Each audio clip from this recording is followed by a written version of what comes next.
Hello दोस्तों, स्वागत है आपके अपने यूट्यूब चैनल ऑफिशियल सूरज में। दोस्तों, आज हम लोग बात करेंगे स्कूली शिक्षा एवं साक्षरता विभाग के द्वारा दोस्तों एक बहुत ही बड़ी अपडेट सामने निकल करके आई हुई है दोस्तों। बीईओ के पद पर रिक्वायरमेंट के लिए। जी हाँ दोस्तों, सबसे पहले मैं आप लोगों को बता देता हूँ कि बीईओ का फुल फॉर्म बी से होता है ब्लॉक, ई से होता है एजुकेशन, ओ फॉर होता है ऑफिसर, यानी कि ब्लॉक एजुकेशन ऑफिसर के पोस्ट पर दोस्तों रिक्वायरमेंट 2025 में बहुत बड़ी संख्या में आप लोग को देखने के लिए मिलेगी। तो इस रिक्वायरमेंट को भरने के लिए क्या क्या आपके पास एलिजिबिलिटी होना चाहिए, कितना उम्र सीमा रखा जाएगा, सिलेबस क्या रहने वाला है, अप्लाई करने का मोड ऑनलाइन होगा कि ऑफलाइन होगा, एग्जामिनेशन पैटर्न क्या रहने वाला है, मेरिट पर होगा कि एग्ज़ाम लिया जाएगा, एजुकेशन क्वालिफिकेशन क्या रहने वाला है, सैलरी कितना रहने वाला है, कौन कौन सा पोस्ट पर रिक्वायरमेंट निकलता है, इन तमाम चीज़ों के बारे में जानकारी दोस्तों हम लोग इस वीडियो में करने वाले हैं। बस आप लोग वीडियो के अंतिम तक बने रहेंगे ताकि आप लोगों को बहुत ही अच्छे तरीके से मैं समझा पाऊँ। ठीक है, और लास्ट में मैं जितना भी आप लोगों को बताऊंगा, जितना भी डिटेल से बताऊंगा, एक बार कमेंट करके ज़रूर बता दीजिएगा कि आप लोगों को इन्फॉर्मेशन कैसा लगा हो। ठीक है, तो दोस्तों यह जो नोटिस है झारखंड सरकार के द्वारा सामने निकल करके आई हुई है स्कूली शिक्षा एवं साक्षरता विभाग ब्लॉक एजुकेशन ऑफिसर के पोस्ट पर दोस्तों जल्द ही रिक्वायरमेंट आएगा। यह जो है इसका नियमावली है, इसके नियमावली को आप लोग ध्यान से समझिए। इसी में सिलेबस वगैरह के बारे में भी थोड़ा बहुत जिक्र किया गया है, एजुकेशन क्वालिफिकेशन के बारे में जिक्र किया गया है, फीस के बारे में जानकारी दिया जाएगा, कितना आप लोग को सैलरी मिलेगा उसके बारे में जानकारी मिलेगा, उम्र सीमा के बारे में जानकारी मिलेगा। तो बस आप लोग वीडियो के अंतिम तक दोस्तों आप लोग बने रहेंगे। देख सकते हैं यहाँ पर लिखा हुआ है जो मेन चीज़ है मैं उसके बारे में भी मैं दोस्तों बताऊंगा। यहाँ पर लिखा हुआ है कि झारखंड अवर शिक्षा सेवा नियमावली 2014 को निरस्त करते हुए, ठीक है, शिक्षा सेवा पदाधिकारी के नियुक्त एवं सेवा शर्त विनियमित करने के लिए निम्नलिखित नियमावली गठित करते हैं। ठीक है, 2014 वाला नियमावली को निरस्त कर दिया गया है और 2023 वाला नियमावली जो है दोस्तों ये लागू हो रहा है। ठीक है, सबसे पहले यहाँ पर बताया जा रहा है कि संक्षिप्त नाम, विस्तार और प्रारंभ। ठीक है, तो सबसे पहले इसमें बताया जा रहा है कि एक नंबर में कि यह झारखंड अवर शिक्षा सेवा नियमावली 2023 कही जाएगी। 2014 वाला जो नियमावली था दोस्तों उसको रद्द करके 2023 वाला नियमावली को यहाँ पर वैल्यू दिया गया है। ठीक है, इसके बाद बताया जा रहा है दूसरा नंबर में कि इसका विस्तार संपूर्ण झारखंड राज्य में होगा। फिर तीसरा में बताया जा रहा है कि यह अधिसूचना निर्गत होने की तिथि से प्रवृत्त होगा। परिभाषाएं, जब तक कोई बात विषय संदर्भ में अन्यथा ना हो। इस नियमावली में प्रस्तुत शब्द वाक्यांश जो हैं ये निम्न प्रकार से हैं। तो ये सब जरूरी नहीं है, मेन चीज़ों के बारे में दोस्तों आइए हम लोग जानकारी सबसे पहले कर लेते हैं। ठीक है, कौन कौन सा पोस्ट है, इन सभी पोस्टों के बारे में भी मैं आप लोगों को बताऊंगा। ठीक है, तो सबसे पहले यहाँ पर देख सकते हैं, हाँ देख सकते हैं कुल मिलाकर के दोस्तों 8-9 कैटेगरी का यहाँ पर पोस्ट निकाला जाएगा। ठीक है, सभी का पोस्ट यहाँ पर बताया जा रहा है।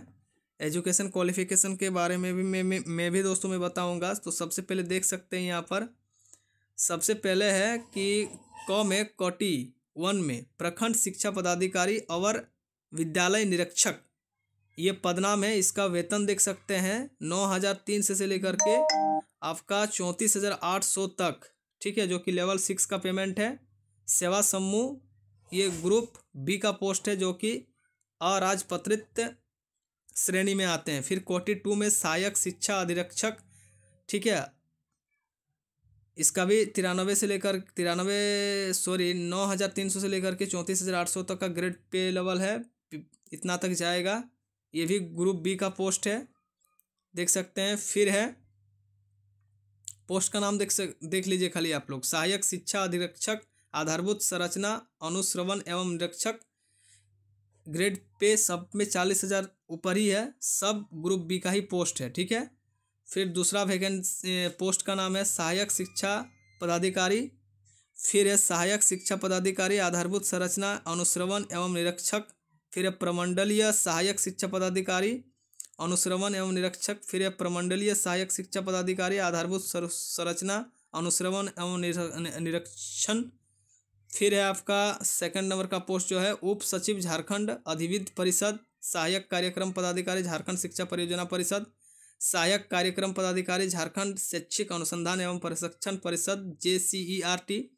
फिर है सहायक कार्यक्रम पदाधिकारी झारखंड राज्य मध्य भोजन पदाधिकारी। ठीक है, जो भोजन बढ़ता है सरकारी स्कूलों में उसका हेड आपको बनाया जाएगा, उस वाला भी पोस्ट यहाँ पर दिया गया है। ठीक है, फिर है झारखंड शिक्षा योजना निदेशक प्राथमिक शिक्षा निदेशालय। फिर है सहायक शिक्षा योजना निदेशक माध्यमिक शिक्षा निदेशालय। ठीक है, सब अराजपत्रित समूह में आते हैं। ग्रुप बी का वैकेंसी है।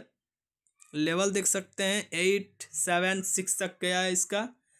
स्टार्टिंग पेमेंट 34,800, लगभग 40,000 से ऊपर ही मिलेगा। ठीक है, भर्ती नियुक्ति की अगर बात करें तो यहाँ पर बताया गया है। सबसे पहले झारखंड अवर शिक्षा सेवा अंतर्गत प्रखंड शिक्षा पदाधिकारी अवर निदेशालय निरीक्षक के रिक्त पदों पर सीधी नियुक्ति द्वारा भरा जाएगा। सीधा नियुक्ति है। ठीक है ना।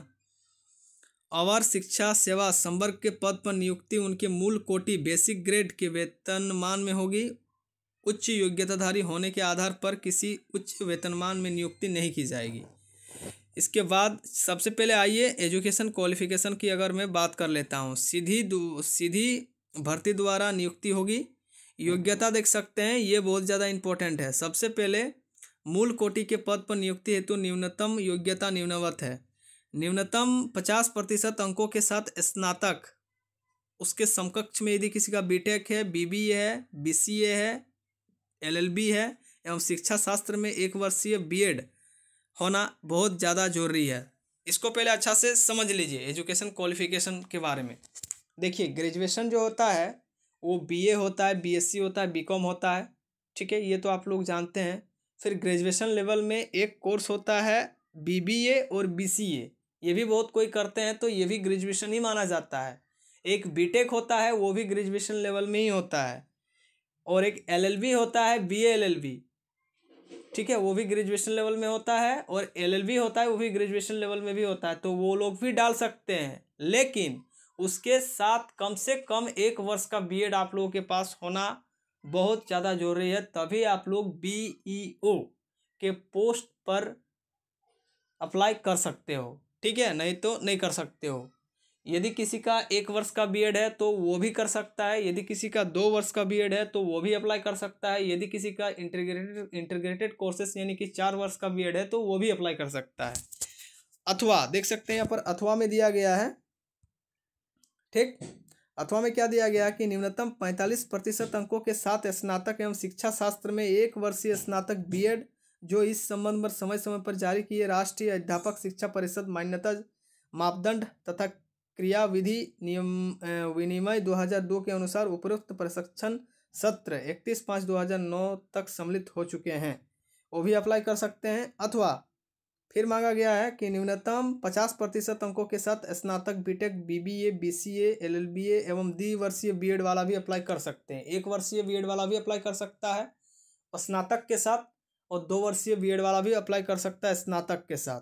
फिर है कि अथवा न्यूनतम 50% अंकों के साथ स्नातक BTech BBA BCA LLBA एवं द्विवर्षीय BEd विशेष शिक्षा जो है वो भी अप्लाई कर सकता है। उसके बाद और भी एजुकेशन है, देख सकते हैं यहाँ पर अथवा में। फिर देख लीजिए न्यूनतम 50 अंकों के साथ स्नातक BTech BBA BCA LLBA एवं 4 वर्षीय BEd जो इंटीग्रेटेड कोर्सेस रहता है, BSc-Ed या फिर BP-Ed या फिर BSc-Ed वाले भी अप्लाई कर सकते हैं। ठीक है, यानी कि स्नातक के साथ साथ यदि आप BA किए हैं और उसके साथ BEd किए हैं तो भी अप्लाई कर सकते हैं। यदि कोई BSc किया है BEd किया है तो भी अप्लाई कर सकता है। यदि कोई BCom किया है और BEd किया है तो भी अप्लाई कर सकता है। यदि कोई BBA करके BEd किया है तो भी अप्लाई कर सकता है। यदि कोई BTech करके BEd किया है तो भी अप्लाई कर सकता है। ठीक है, कहने का मतलब यह है। इसके बाद देख सकते हैं परीक्षा की जो संरचना है विशेष निर्धारण निम्नवत है। इसका दोस्तों एग्ज़ाम मेरिट पे नहीं होगा, एग्जामिनेशन लिया जाएगा, उसके बाद मेरिट होगा, उसके बाद डॉक्यूमेंट वेरिफिकेशन होगा, उसके बाद ज्वाइनिंग होगा, ठीक है, जो लगभग सभी एग्ज़ाम में चलता है। प्रथम पत्र, द्वितीय पत्र, तृतीय पत्र, कुल मिलाकर के 3 पेपर का आप लोगों का एग्ज़ाम होगा। पहला पेपर देख सकते हैं कि झारखंड कर्मचारी चयन आयोग परीक्षा स्नातक स्तर संचालित संशोधन नियमावली 2023 एवं समय समय पर यथा संशोधित एवं प्रावधान क्षेत्रीय जनजातीय भाषा में से किसी एक भाषा की परीक्षा विकल्प के आधार पर अभ्यर्थी दे सकेंगे। इसमें भी जनजातीय भाषा एक रखा जाएगा, ठीक है। कुल 100 अंकों का क्वेश्चन पूछा जाएगा प्रथम पाली में। फिर सामान्य अध्ययन एवं कंप्यूटर योग्यता, मतलब कंप्यूटर बेसिक ज्ञान होना चाहिए, और सामान्य अध्ययन जो जीए जीएस जीके होते हैं उन सभी से कुल 100 अंकों का क्वेश्चन पूछा जाएगा। ये द्वितीय पाली में होगा। फिर शिक्षा का सिद्धांत, इसमें आप लोगों का ये बीएड डीएलएड में ये पढ़ाया जाता है, आप लोग जानते होंगे जो बीएड डीएलएड क्या किए होंगे। उसमें 100 अंकों का क्वेश्चन पूछा जाएगा जो कि तीसरे पाली में। तीनों का मेरिट बनेगा, जो ज़्यादा मार्क्स लाएगा उसका नौकरी हो जाएगा, ठीक है। फिर यहाँ पर पीडब्ल्यूडी कैटेगरी के लिए कुछ छूट दिया गया है, उसके बारे में मैं आप लोगों को बाद में बताऊँगा। सब इसके बाद मैं उम्र सीमा की अगर बात कर लूँ तो मिनिमम आप लोगों का 21 वर्ष होना ज़रूरी है, और अधिकतम की अगर बात करूँ तो कम से कम 40-45 साल तक आपका उम्र होगा तो भी चलेगा, ठीक है। उसके बाद आयोग निकालेगा, उसके बाद फिर देखा जाएगा। उसके बाद देख लेते हैं जो मेन में वेतन वृद्धि, वेतन में आप लोगों का इंक्रीज भी होगा समय समय पर, ठीक है। इसके बाद प्रोन्नति वाला सिस्टम भी इसमें दिया गया है। प्रोन्नति हेतु चिन्हित पदों को आरक्षण रोस्टर के अनुसार निम्नवत काल अवधि के पश्चात विभिन्न कोटि में प्रोन्नति दी जाएगी। पदनाम है, काल अवधि है। सबसे पहले है कोटि 1, ठीक है, सॉरी कोटि 1 कोटि 2 8 वर्ष, फिर कोटि 2 से कोटि 3 8 वर्ष, फिर कोटि 3 से राज्य शिक्षा से वर्ग 8 वर्ष के बाद आप लोगों को प्रोन्नति भी दी जाएगी, ठीक है। इसके बाद जो मेन चीज़ है मैंने आप लोगों को बता दिया है। इसके बाद कोई उतना भी इम्पोर्टेंट नहीं है, यानी कि बीईओ ब्लॉक एजुकेशन ऑफिसर के पद पर जल्द ही इसका रिक्वायरमेंट निकला है। ये इसका दोस्तों नियमावली था, पहला नियमावली 2014 था, उसको निरस्त करके 2023 वाला नियमावली इसमें रखा गया है। ग्रेजुएशन के साथ आपका बीएड होना अनिवार्य है, तभी आप इस पोस्ट के लिए एलिजिबल हैं, नहीं तो नहीं है, ठीक है। बाकी जब नोटिफिकेशन इसका आएगा तो मैं आप लोगों को बता दूंगा। जल्दी इसका 2025 में आपको इसका वैकेंसी देखने के लिए मिल जाएगा। तब तक के लिए मैं आप लोगों से विदा लेता हूँ दोस्तों। जय हिंद, जय भारत, जोहार, झारखंड, धन्यवाद।